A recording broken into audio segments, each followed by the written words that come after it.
Good morning, my dear students. Today I am going to start a topic of relation and function for IIT JEE।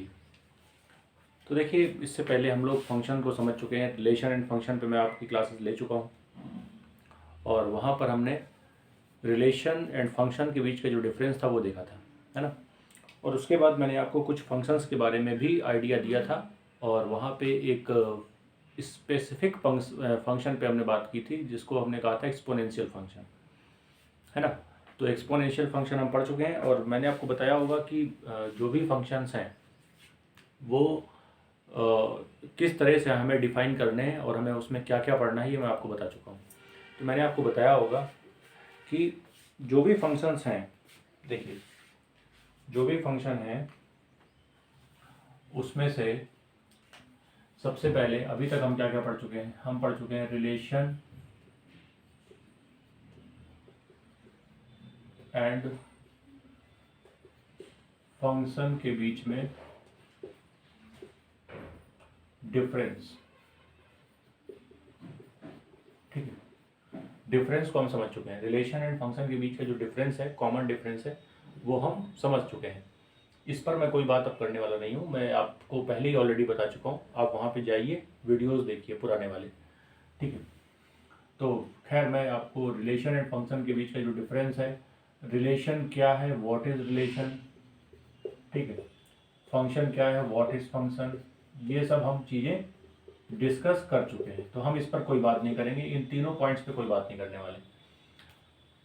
फिर बात होती है कि जो function क्या है, फंक्शन की एक तरह से टाइप्स की बात करें अगर हम, है ना, टाइप्स ऑफ फंक्शन की बात करें तो टाइप्स ऑफ फंक्शन में मैं आपको ऑलरेडी बता चुका हूँ, है ना। ऑलरेडी मैं बता चुका हूँ कि एक फंक्शन जो मैंने आपको बताया, जैसे स्क्वायर रूट फंक्शन एक होता है ना, जो हम बात कर चुके हैं उसी को ले रहे हैं अभी, स्क्वायर रूट फंक्शन, ठीक है। जो जो मैंने अभी तक पढ़ाया वो बात कर रहा हूँ। स्क्वायर रूट फंक्शन मैं आपको बता चुका हूँ। उसके बाद एक्सपोनेंशियल फंक्शन,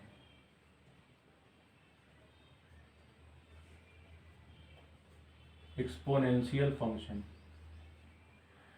आज मैं आपको पढ़ाऊंगा लॉगरिथमिक फंक्शन,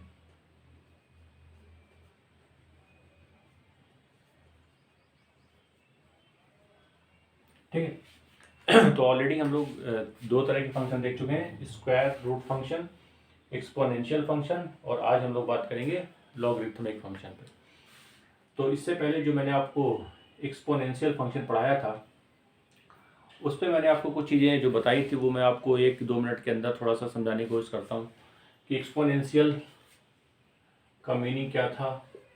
एक्सपोनेंशियल का मतलब था पावर, जैसा कि आप सब लोग जानते होंगे, इसका मतलब होता है पावर। एक्सपोनेंट का मतलब होता है पावर।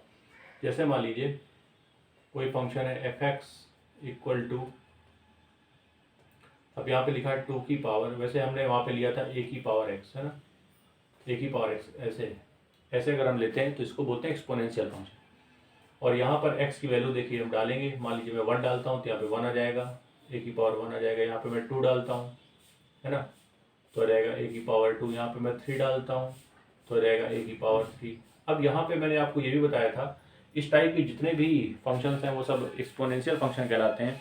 और ये भी बात आपको बताई जा चुकी है आई थिंक कि आपको यहाँ पे a की वैल्यू क्या लेनी है ना, a के बारे में आइडिया होना चाहिए। जो a है वो एक कांस्टेंट है, a जो है वो क्या है, एक कांस्टेंट है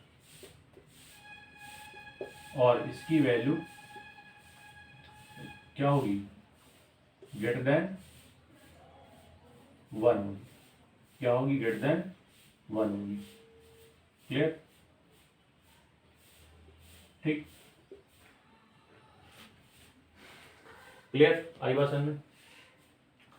और x जो है ऊपर जो पावर है, x जो पावर है ये, इसकी वैल्यू तो आप कुछ भी, कोई भी नेचुरल नंबर या आप कह सकते हैं इंटीजर ले सकते हैं, है ना, कोई भी इंटीजर ले सकते हैं। तो ये सब बातें हम लोग कर चुके हैं ऑलरेडी, और मैं आपको ये बता चुका हूँ कि एक्सपोनेंशियल फंक्शन क्या होते हैं। एक्सपोनेंशियल फंक्शन के ग्राफ भी मैं आपको बता चुका हूँ। अगर आप ध्यान दे रहे थे तो आपको ये पता होगा कि एक्सपोनेंशियल का जो ग्राफ था वो कैसा बन के आया था। देखिए इस टाइप से इसका ग्राफ बन के आया था। दो तरह के ग्राफ थे, एक ये था और दूसरा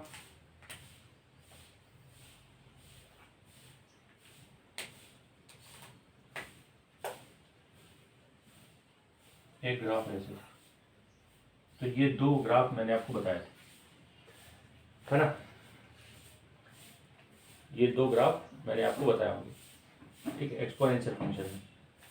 तो इस तरीके से ये सारी चीज़ें हम लोग पढ़ चुके हैं। आज हम लोग बात करेंगे लॉगरिथमिक फंक्शन पे और देखेंगे इसके डोमेन रेंज को।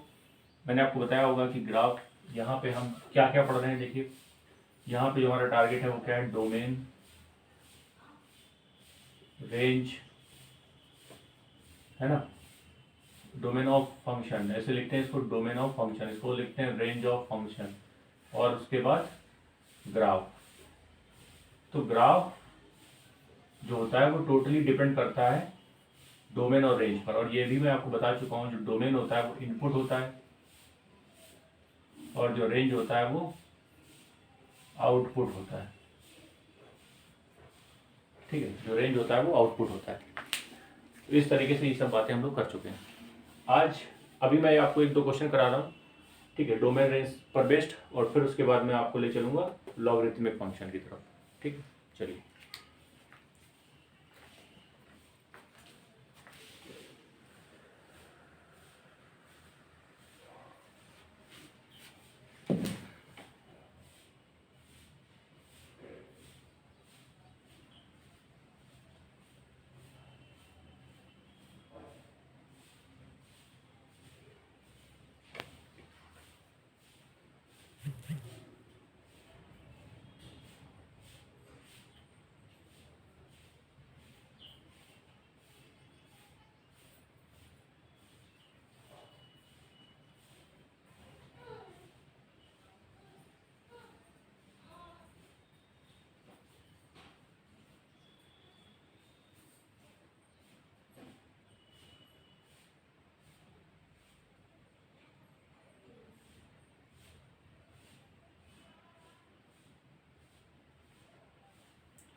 ठीक है, मैं आपको वो क्वेश्चन देता हूँ जो हमें करना है, सॉल्व करना है।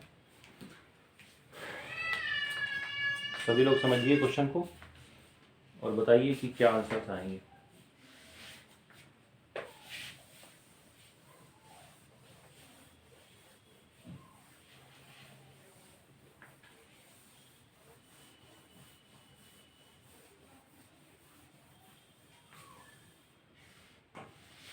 देखिए जैसे क्वेश्चन ये है, क्वेश्चन कह रहा है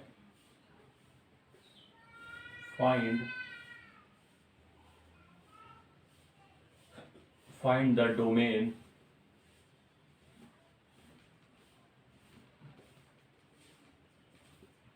and range of fx equal to root x plus 1 plus root 3 minus x. Also draw its rough graph.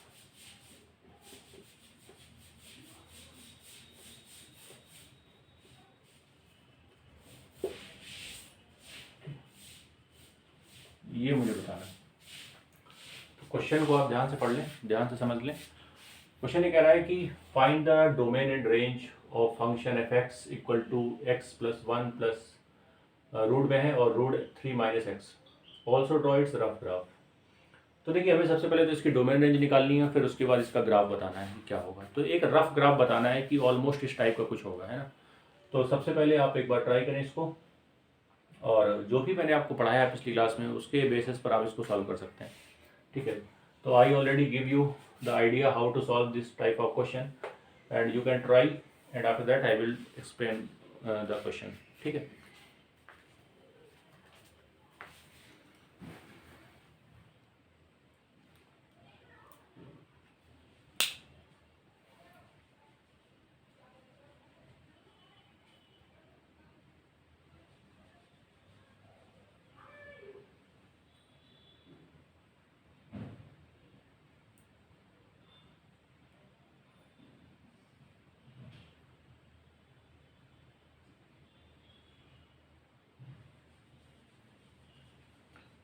सबसे पहले आप ये सोचिए कि इसका डोमेन कैसे निकालें और रेंज कैसे निकालें। सबसे पहला पॉइंट यही है हमारा।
तो सभी ने ट्राई कर लिया होगा आई थिंक।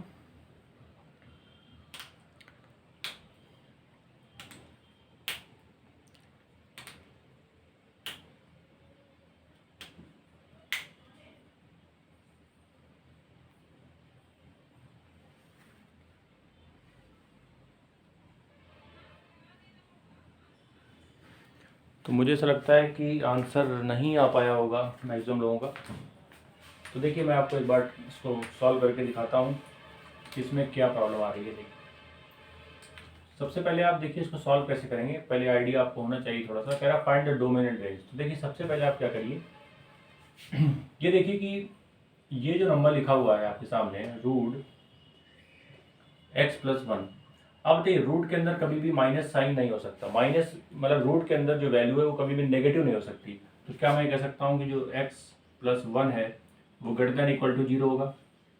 और अगर यहाँ से देखा जाए तो x जो है वो ये 1 उधर जाएगा, तो ये क्या जाएगा, ये आ जाएगा 1, है ना, क्लियर। ये 1 इधर जाएगा। तो आप बताइए ये जो हमारे पास इसमें वैल्यू है ये क्या आएगी। देखिए x-1 था शायद यहाँ पर, हाँ यहाँ माइनस था, ये थोड़ा करेक्शन है यहाँ पे, यहाँ माइनस कर लीजिए तो ये आ जाएगा यहाँ पे प्लस। ठीक, वैसे ही आप बताइए इस वाले में देखिए इसकी भी तो वैल्यू कभी भी नेगेटिव नहीं हो सकती ना, ये भी पॉजिटिव होगा। तो 3 - x equal greater than equal to 0। तो आप बताइए जो x आ गया इधर x आ जाएगा, ये देखिए। तो एक तरह से जो x की जो रेंज है वो आपको दिखाई दे रही होगी, क्या है वो, यहाँ से x less than equal to 3 और ग्रेटर देन इक्वल टू 1। तो ये आ गई हमारी एक तरह से रेंज x की। ठीक, वो आप सोच के देखिए कि जब आप x की वैल्यू डालेंगे तो जो x की वैल्यू आप डालते हैं वही तो होती है हमारी डोमेन। तो जो डोमेन है यहाँ पर, डोमेन ऑफ फंक्शन, वो देखिए क्या, या तो 3 है या 1 है या उसके बीच का कोई नंबर है ना, 3 या 2 या उसके बीच का कोई नंबर। तो अगर मैं बात करूं कि 3 to 1 ही कोई नंबर ऐसा ले सकते हैं। अब अगर मैं बात करूं इसके रेंज की, तो देखिए रेंज की अगर मैं बात करूं तो सबसे पहले आप ये सोचिए, देखिए इस टाइप का फंक्शन अगर कभी भी आपको दिया हो, इसके लिए मैं आपको बता देता हूँ, इस टाइप का फंक्शन अगर कभी भी आपको दिया हो कि y इक्वल टू दिया हुआ है, मान लीजिए आपको x - a प्लस, है ना, x - a plus b - x something इस टाइप का कुछ भी दिया हो, तो देखिए इसकी जो y की जो मिनिमम वैल्यू होगी वो होगी या तो a या b, और y की जो मैक्सिमम वैल्यू होगी वो हमेशा होगी A plus B by two, A plus B by two. तो इस तरीके से ये वैल्यू आती है ना। अब आप खुद सोचिए, खुद बताइए कि जब मैं 3 और 1 को यहाँ डालूंगा, 3 और 1 को यहाँ डालूंगा, तो आप बताइए इसकी क्या वैल्यू निकल के आएंगी। देखिए भाई, हम पहले डोमेन को पुट करेंगे तो हमारी रेंज निकल के आएगी, है ना। तो अगर मैं डोमेन की बात करता हूँ तो आप बताइए, खुद बताइए, अगर मैं मैक्सिमम निकालता हूँ, देखिए 3 + 1 यहाँ पे डालिए, 3 + 1 बाई 2 हो जाएगा। तो ये तो हो जाएगा maximum value of y, maximum value of y हो जाएगी। और अगर मिनिमम निकालना है तो फिर यहाँ पे 3 डालिए एक बार जरा, तो ये आ जाएगा √2, है ना। ये आ जाएगा 2, ये आ जाएगा √2। तो इस तरीके से ये हमने मैक्सिमम और मिनिमम वैल्यू यहाँ से फाइंड कर ली। अच्छा, यही काम हम क्या करेंगे, देखिए √2 और 2 ये तो हमें पता चल गया।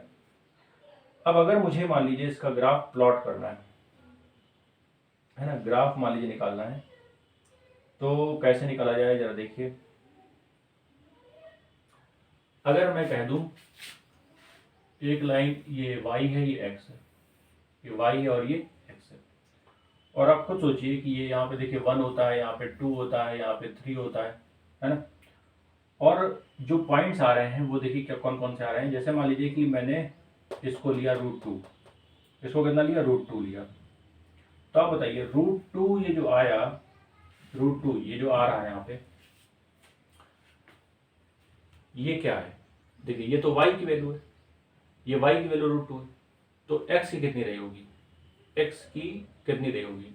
तो आप बताइए x के हिसाब से अगर देखा जाए तो यहाँ पे ये जो पॉइंट आएगा, देखिए जैसे यहाँ पे मैं एक बार बना देता हूँ, फिर मैं समझा दूंगा आपको।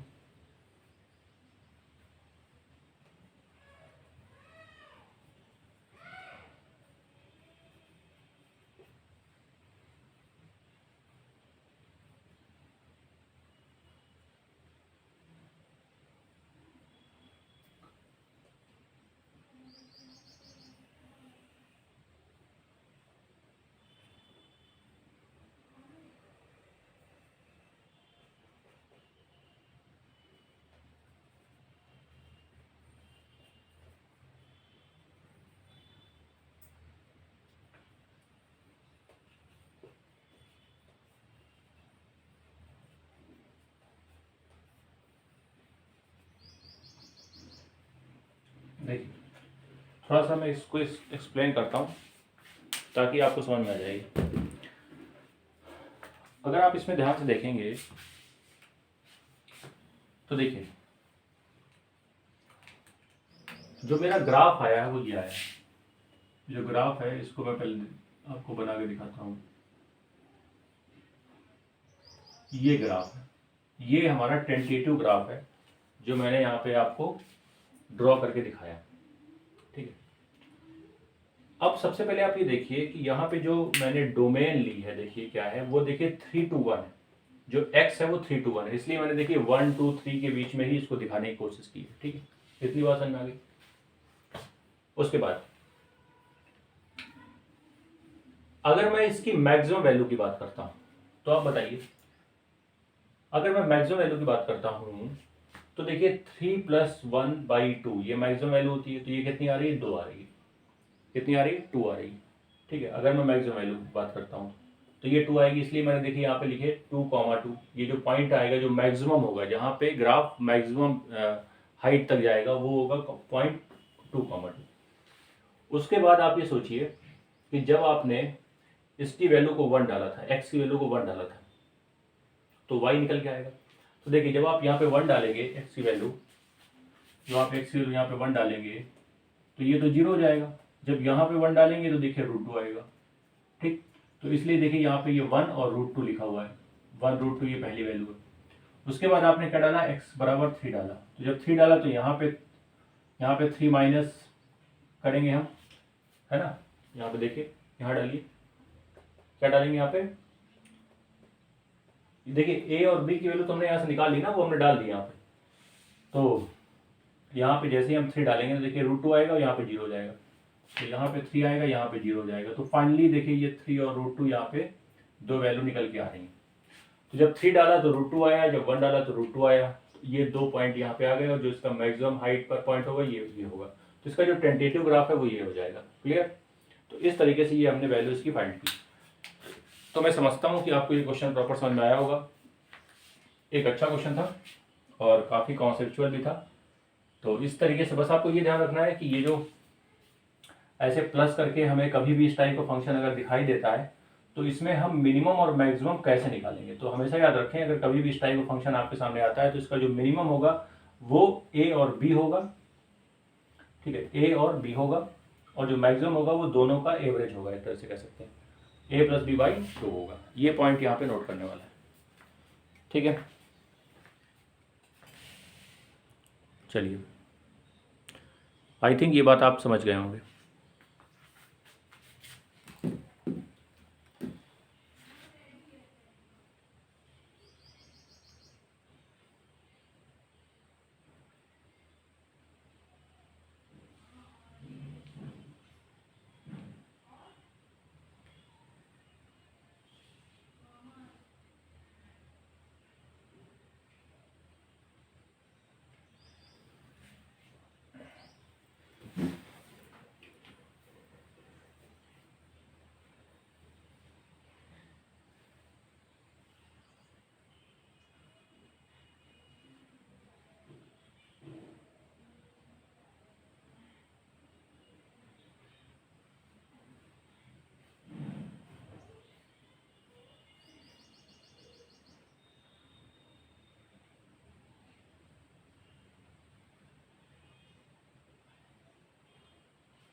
चलिए ठीक है, ये क्वेश्चन क्लियर हो गया। और अब मैं बात करता हूँ एक और क्वेश्चन की, उसको भी आपको सॉल्व करना है।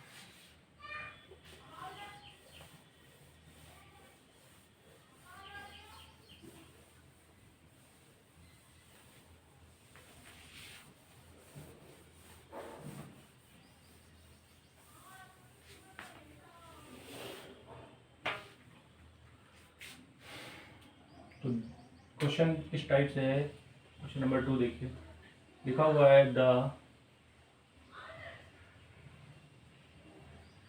नंबर ऑफ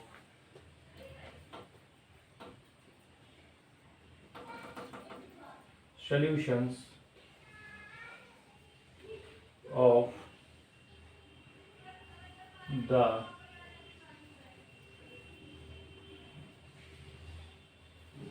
equation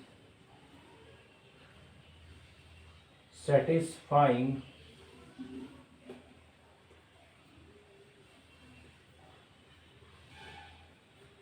satisfying 2 की पावर x plus 3 की पावर x plus 5 की power x equal to 7 power x इस और आर ऑप्शन है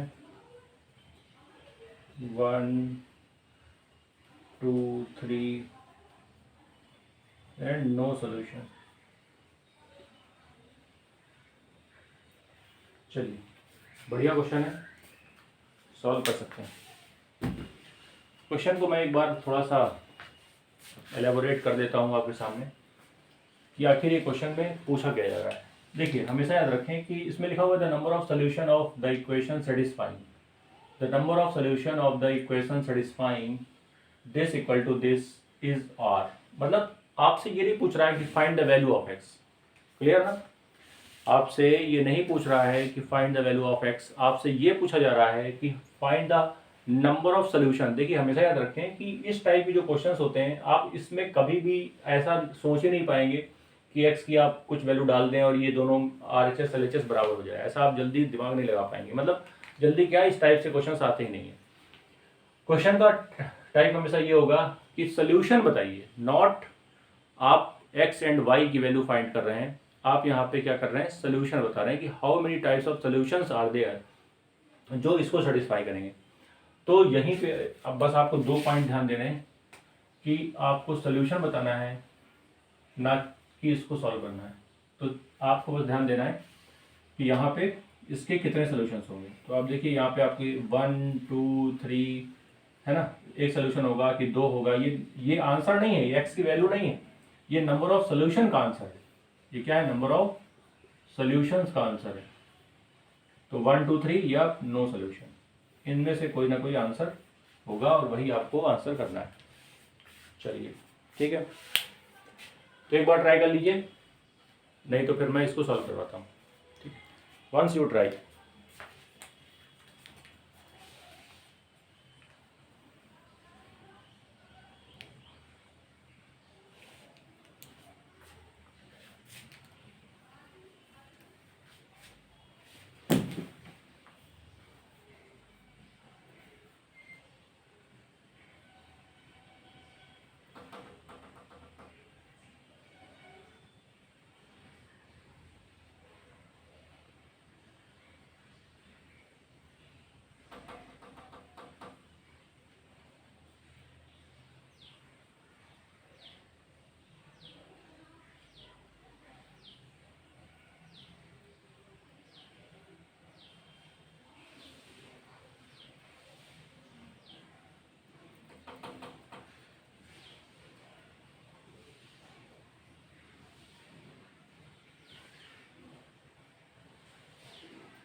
तो चलिए मैं इसको सॉल्व करवा देता हूँ। आई थिंक कुछ लोगों को थोड़ा सा प्रॉब्लम हो सकती है इसमें।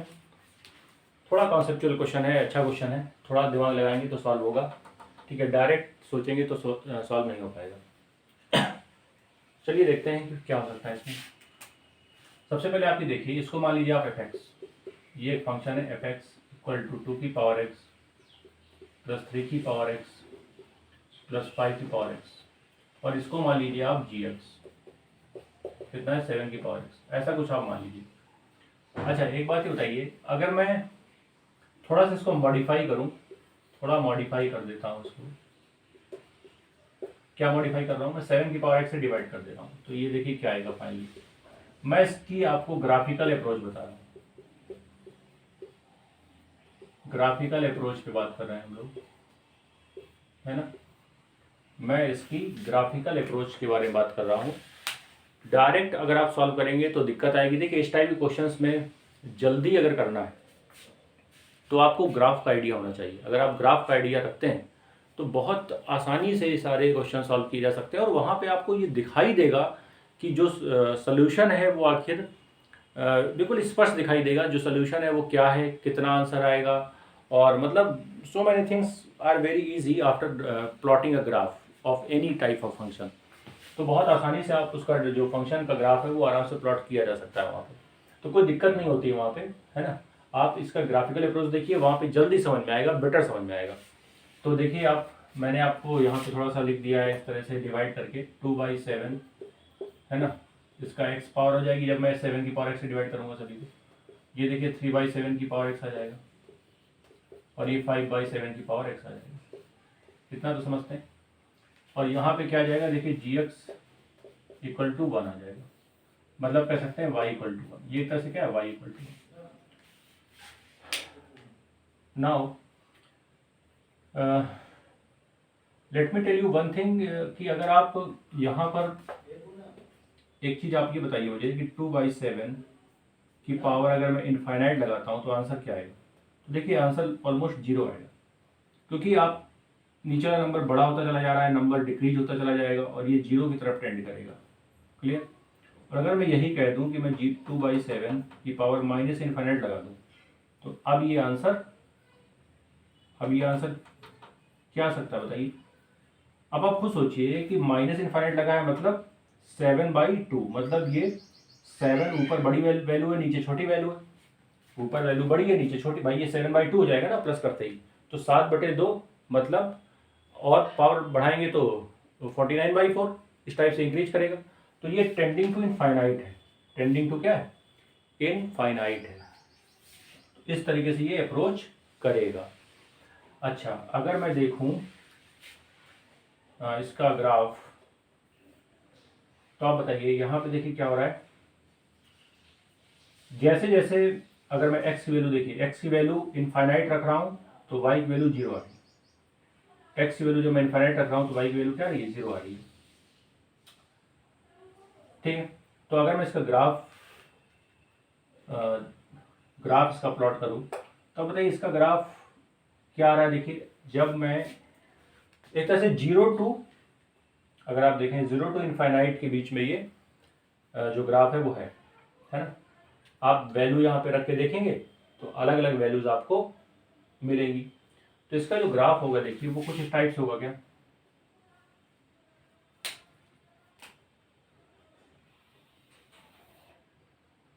इस टाइप से होगा क्या, देखिए ग्राफ, ठीक है। और अगर मैं बात करूं, देखिए जब x की अगर मैं बात करूं, यहाँ पे इनफाइनाइट मैंने रखा तो आंसर क्या है, 0 आया, है ना। जब मैंने x को क्या रखा, इनफाइनाइट रखा, भाई x यहाँ पे देखिए इनफाइनाइट हो रहा है, तो y यहाँ पे देखिए क्या है, y जाने कहाँ पर होगा ये, तो ये y क्या है, इसमें पता ही नहीं चल पा रहा है हमें कितना है। तो आप यहाँ से देख सकते हैं कि जो है ये इस कंडीशन को फॉलो कर रहा है। देखिए अगर माइनस इनफाइनाइट रखेंगे y इधर प्लस इनफाइनाइट से माइनस इनफाइनाइट, अगर x माइनस इनफाइनाइट रखेंगे तो y इनफाइनाइट आएगा। तो देखिए जब आप इधर रखेंगे माइनस इनफाइनाइट तो y देखिए आ रहा है इनफाइनाइट, ऊपर की तरफ जा रहा है। अच्छा, अगर मैं बात करूँ y इक्वल टू 1 का ग्राफ क्या होगा, तो देखिए y इक्वल टू 1 का ग्राफ क्या होगा बताइए। ये तो बिल्कुल आसान बात है, सबको समझ में आनी चाहिए। भाई y इक्वल टू, अच्छा ये बताइए ये कितना होगा, ये कोऑर्डिनेट। तो देखिए आप, अगर मैं बात करूँ इसकी, अगर मैं x, अच्छा यहाँ पे x तो 0 होगा, और अगर x 0 यहाँ पे रख दिया जाए तो देखिए ये आ जाएगा किसी भी नंबर की पावर 0 मतलब 1, ये 1 आएगा। यहाँ पे भी x 0 रखेंगे तो यहाँ पे भी 1 आएगा, यहाँ पे भी x 0 रखेंगे तो यहाँ पे भी क्या जाएगा, 1 आ जाएगा। तो तीनों को मिलाएंगे तो ऐड करेंगे 3, तो ये 0,3 पर आके ये इसको इंटरसेक्ट करेगा। अब आप बताइए y इक्वल टू एक्स की क्या लाइन होगी, y इक्वल टू एक्स कैसे ड्रॉ होता है, ऐसे होता है क्या,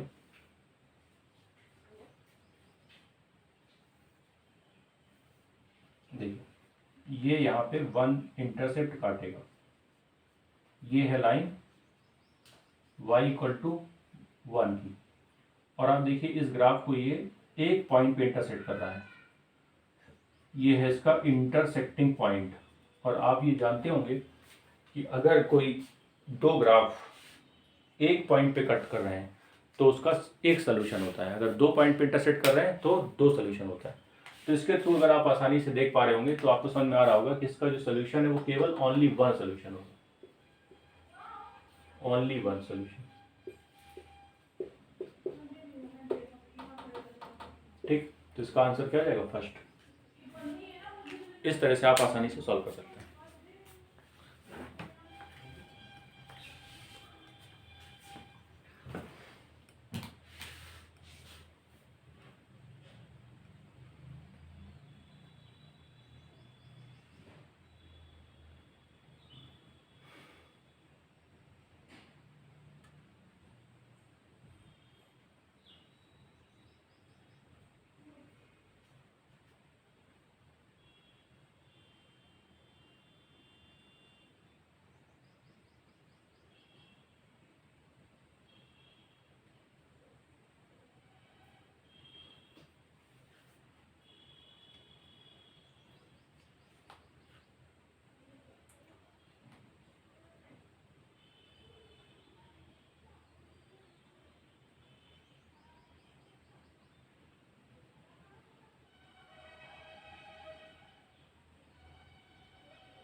तो फाइनली ये 2 क्वेश्चन हमने सॉल्व किए, काफ़ी अच्छे और बेहतरीन क्वेश्चन थे, काफ़ी कॉन्सेप्चुअल थे। अगर आपने इसके कॉन्सेप्ट को समझा होगा तो आपको समझ में आ गई होंगी बातें।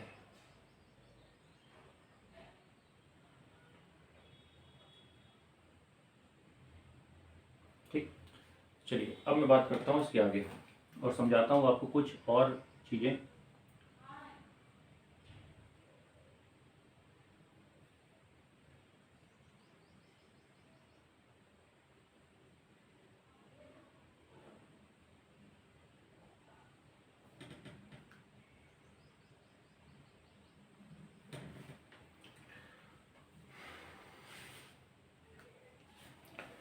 तो चलिए बात करते हैं इसके आगे, जो भी कॉन्सेप्ट हैं उसको पढ़ते हैं। और मैंने जैसा कि आपको बताया कि यहाँ पे हमें आज बात करनी है लॉगरिथमिक फंक्शन पर। तो मैं आज आपको इंट्रोड्यूस करवाता हूँ लॉगरिथमिक फंक्शन के बारे में।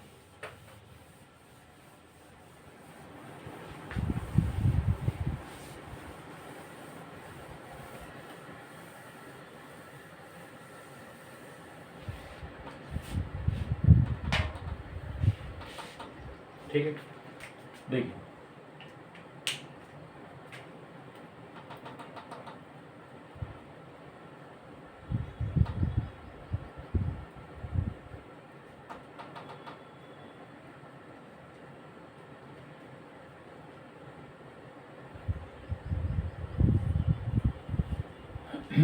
बात कर रहे हैं हम लोग लॉगरिथमिक फंक्शन।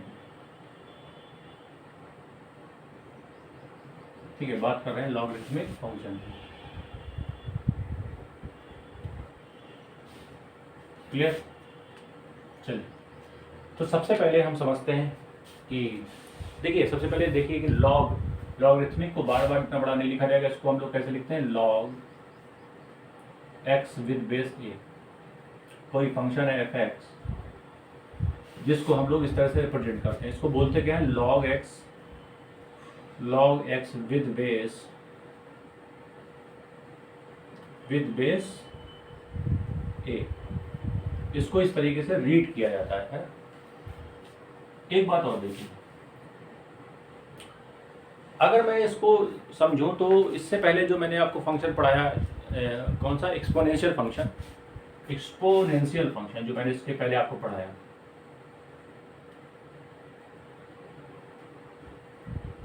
उसका ये इनवर्स फंक्शन है, इनवर्स है लॉगरिथमिक फंक्शन।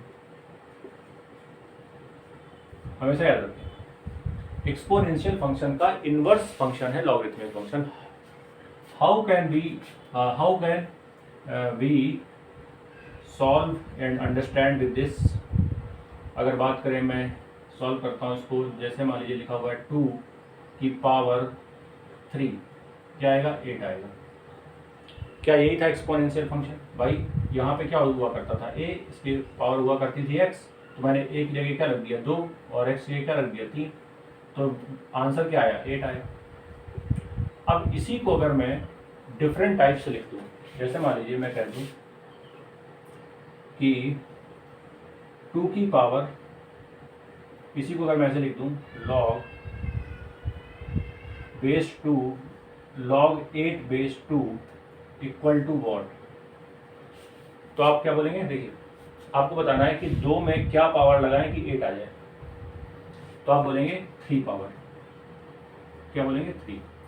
तो आप खुद सोचिए कि क्या ये इसका बिल्कुल रिवर्स फॉर्मेट है? बिल्कुल उल्टा है ना? ये इसका बिल्कुल रिवर्स है। मतलब कि अगर मैं आपसे पूछूं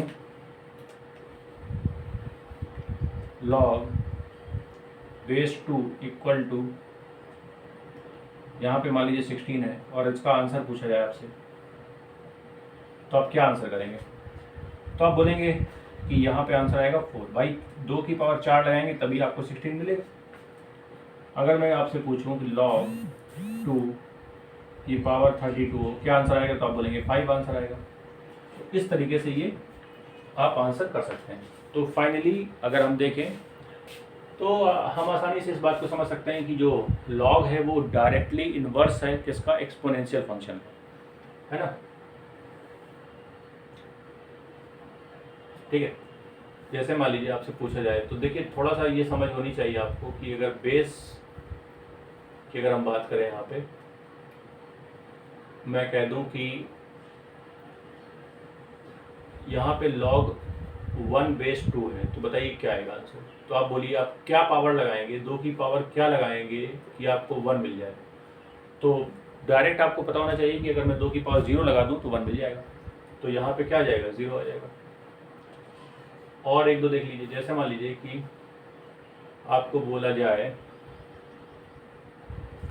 1/4, 2 की पावर क्या लगाई जाए कि 1/4 आ जाए। तो आप बताइए 2 की पावर अगर मैं 2 लगा दूं तो 4 आएगा, और अगर -2 लगा दूं तो क्या आएगा। अगर मैं इसकी वैल्यू को -2 रख दूं तो बताइए 2 की पावर -2 क्या ये 1/4 देगा। तो मैं यहाँ पे आंसर कर सकता हूँ 2 की पावर माइनस, मैं यहाँ पे आंसर क्या कर सकता हूँ, -2, क्या कर सकता हूँ, -2। क्लियर, ऐसा कर सकते हैं क्या। तो इस तरीके से हम ये लॉग लिख सकते हैं। खैर, अब मैं आपको इस तरीके की बहुत सारी वैल्यूज लिख के दिखा रहा हूँ और वहाँ पे एक रिजल्ट निकल के आएगा, उसको आप ध्यान दीजिएगा बस, ठीक है। तो ये तो मैंने रैंडमली आपको लिखाया, अब मैं आपको एक पैटर्न वाइज लिख के दिखा रहा हूँ, उसको देखिए, ठीक है। पहले आप इसको देख लीजिए।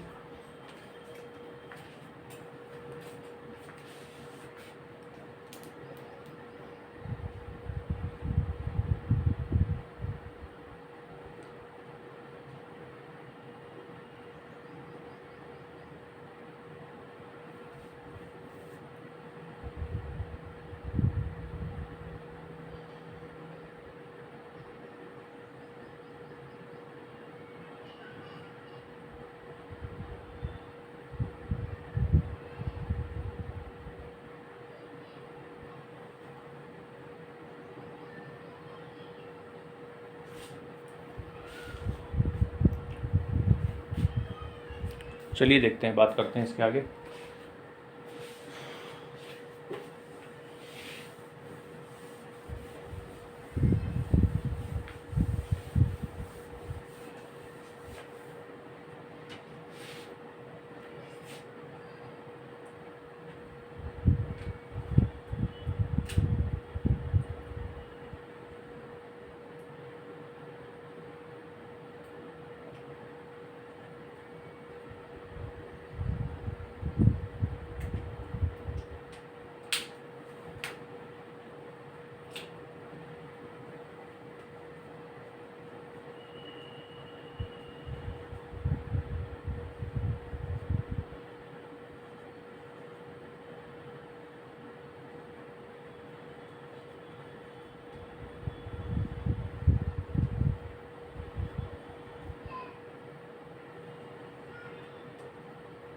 कुछ तो मैं इनमें से लिखवा ही चुका हूँ आपको, कुछ और देख लीजिए।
Observe that outputs can be positive, 0, negative.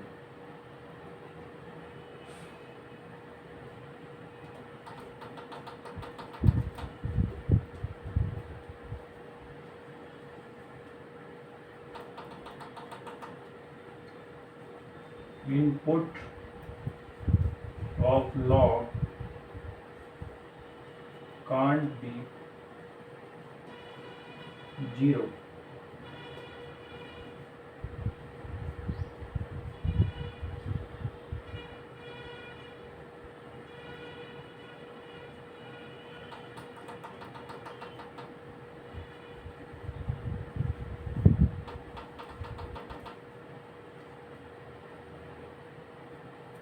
Input of log can't be negative. ये बात समझ में आ गई होगी। कुछ पॉइंट्स और लिखवा रहा हूँ, उसको देखिए। यही हमारे फंडामेंटल्स हैं जिसके थ्रू हम लोग ग्राफ और ये सारी डोमेन रेंज निकालेंगे। That input of logarithm must always be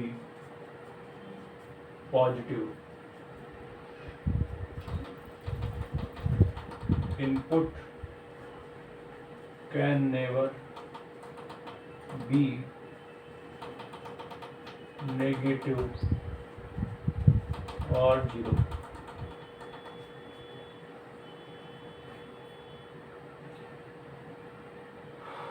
ठीक है।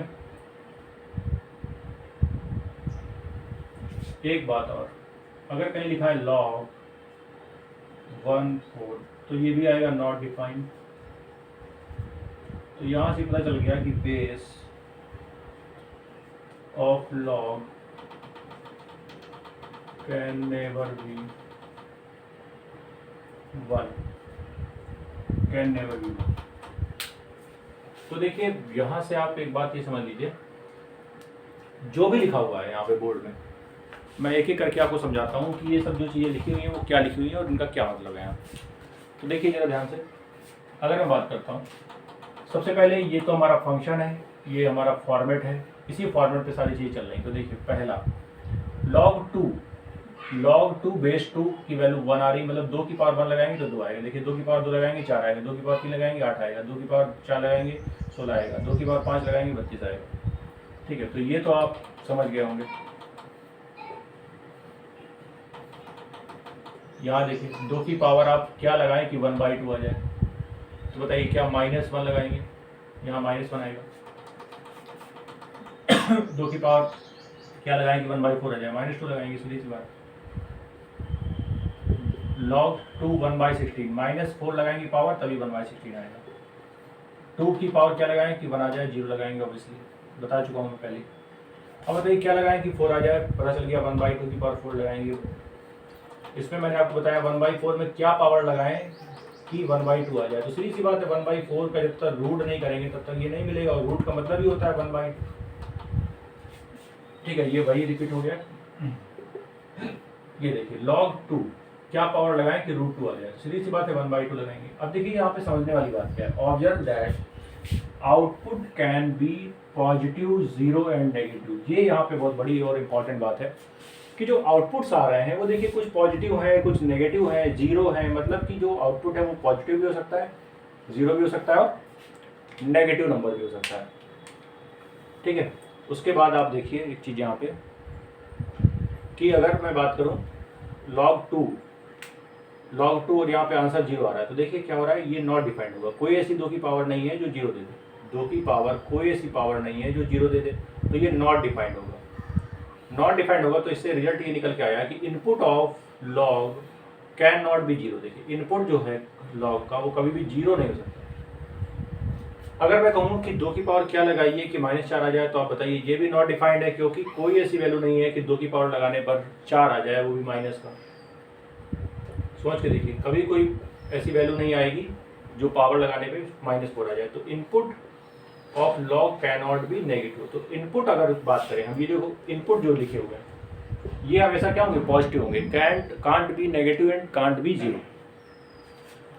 Observe that input of logarithm must always be positive. तो देखिए यहाँ से रिजल्ट निकल के आया कि जो इनपुट होंगे वो हमेशा पॉजिटिव होंगे। Input can never be negative and zero, ये मैंने आपको बता ही दिया। उसके बाद एक ये पॉइंट देखिए क्या लिखा हुआ है,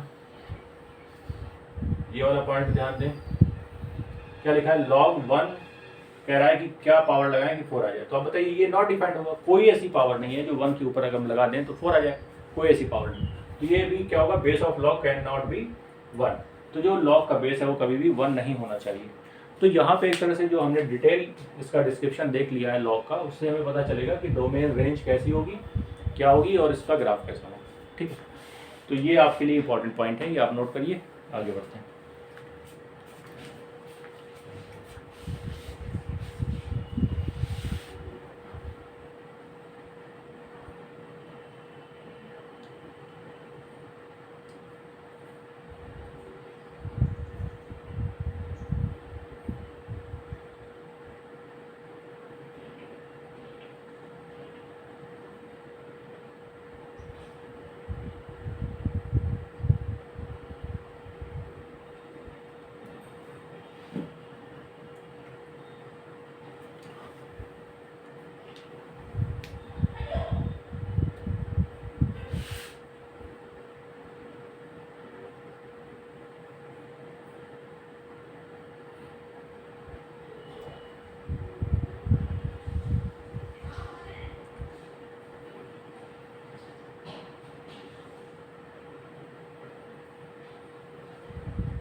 चलिए कुछ पॉइंट्स और देखते हैं इसमें और इसको ख़त्म करते हैं इस टॉपिक को।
चलिए पॉइंट जो भी लिखे हुए हैं पहले इसको देख लेते हैं। देखिए सबसे पहले समझिए कुछ और डिफरेंट टाइप के लॉग हैं जो मैंने यहाँ पे लिखे हैं। जैसे मान लीजिए सबसे पहले ये तो मैं जानता ही हूँ, लॉग एक्स विद बेस है, जहाँ पे जो एक्स है वो क्या होगा, 0 से बड़ा होगा, ये वाली वैल्यू 0 से क्या होगी, बड़ी होगी, ठीक है। और जो ए होगा वो हमेशा 0 से बड़ा होगा बट नॉट इक्वल टू 1 होगा। ए होगा वो हमेशा 0 से ग्रेटर देन होगा और 1 नहीं हो सकता बट। तो अगर डोमेन रेंज की बात करें तो देखिए डोमेन जो था, है ना, डोमेन का मतलब होता है इनपुट। तो इनपुट में आपने देखा होगा, अभी मैंने लिखाया भी था कि input can not be negative, वहाँ पे लिखाया गया था जो इनपुट है वो कभी भी नेगेटिव नहीं हो सकता, है ना। तो यहाँ पे इसलिए जो इसकी रेंज है वो 0 to इनफाइनाइट है। अच्छा, रेंज में मतलब आउटपुट्स है, और आउटपुट्स तो मैंने देखे थे, पॉजिटिव भी आया था, नेगेटिव भी आया था और 0 भी आया था, तो minus infinite two plus infinite. एक और लॉग होता है जिसको हम कहते हैं लॉग एक्स विद बेस ई। देखिए ये अपने आप में एक डिफरेंट टाइप का लॉग है जिसका बेस ई है। तो सबसे पहले आप ये देख लीजिए, इसी को हम ln x भी कहते हैं, ठीक है। इसको क्या बोलते हैं, लॉग नेचुरल एक्स। क्या बोलते हैं, लॉग नेचुरल एक्स। सबसे पहले लॉग हमें जो मिला था मैथमेटिक्स में वो यही मिला था, इसलिए इसको बोलते हैं log natural x, ln x ऐसे बोलते हैं इसको। लिखने का तरीका है, इसको बोलते हैं नेचुरल लॉग। एक लॉग होता है जिसका बेस 10 होता है, ये भी डिफरेंट होता है, इसको हम लोग कॉमन लॉग या ऐसा कुछ बोल सकते हैं। तो इनकी कुछ वैल्यूज़ हैं जो 10 बेस वाले लॉग की, तो 2, 3 और इसकी वैल्यू आपको यहाँ पे पता होनी चाहिए, ठीक है। ये थोड़ा सा चेक कर लेते हैं, यहाँ पे क्या था, ln 10 है ना, ln 10, चलिए ठीक है, जो भी है। अब आप बताइए यहाँ पे पाई की वैल्यू क्या होती है, 3.14। ये एक इरेशनल नंबर है, pi is a irrational number. वैसे ही जो ई है हमारा, ये भी एक तरह से क्या है, इरेशनल नंबर है। तो ये दोनों ही कैसे नंबर हो जाएंगे, इरेशनल नंबर हो जाएंगे, ठीक है। और इन्हीं को कहा जाता है, इसको कहा जाता है ई को यूलर्स कांस्टेंट।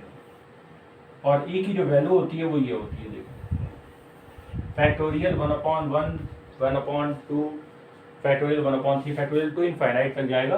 तो इसकी जो वैल्यू होती है वो उसको ई बोलते हैं हम लोग, ये कांस्टेंट है।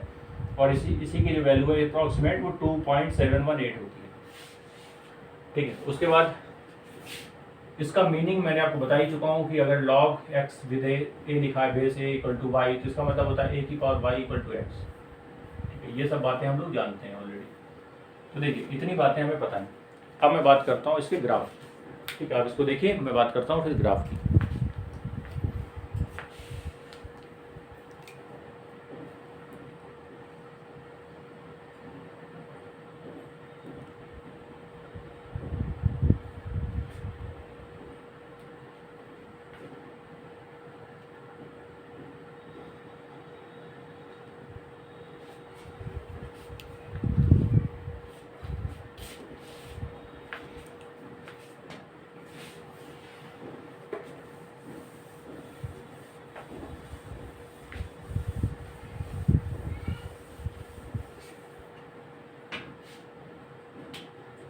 अगर देखिए, अब मैं बात कर रहा हूँ ग्राफ ऑफ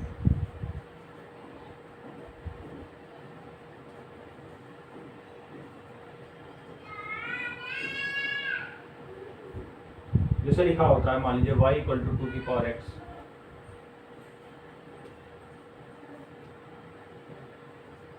तो अगर इसका ग्राफ मैं आपको देखूं,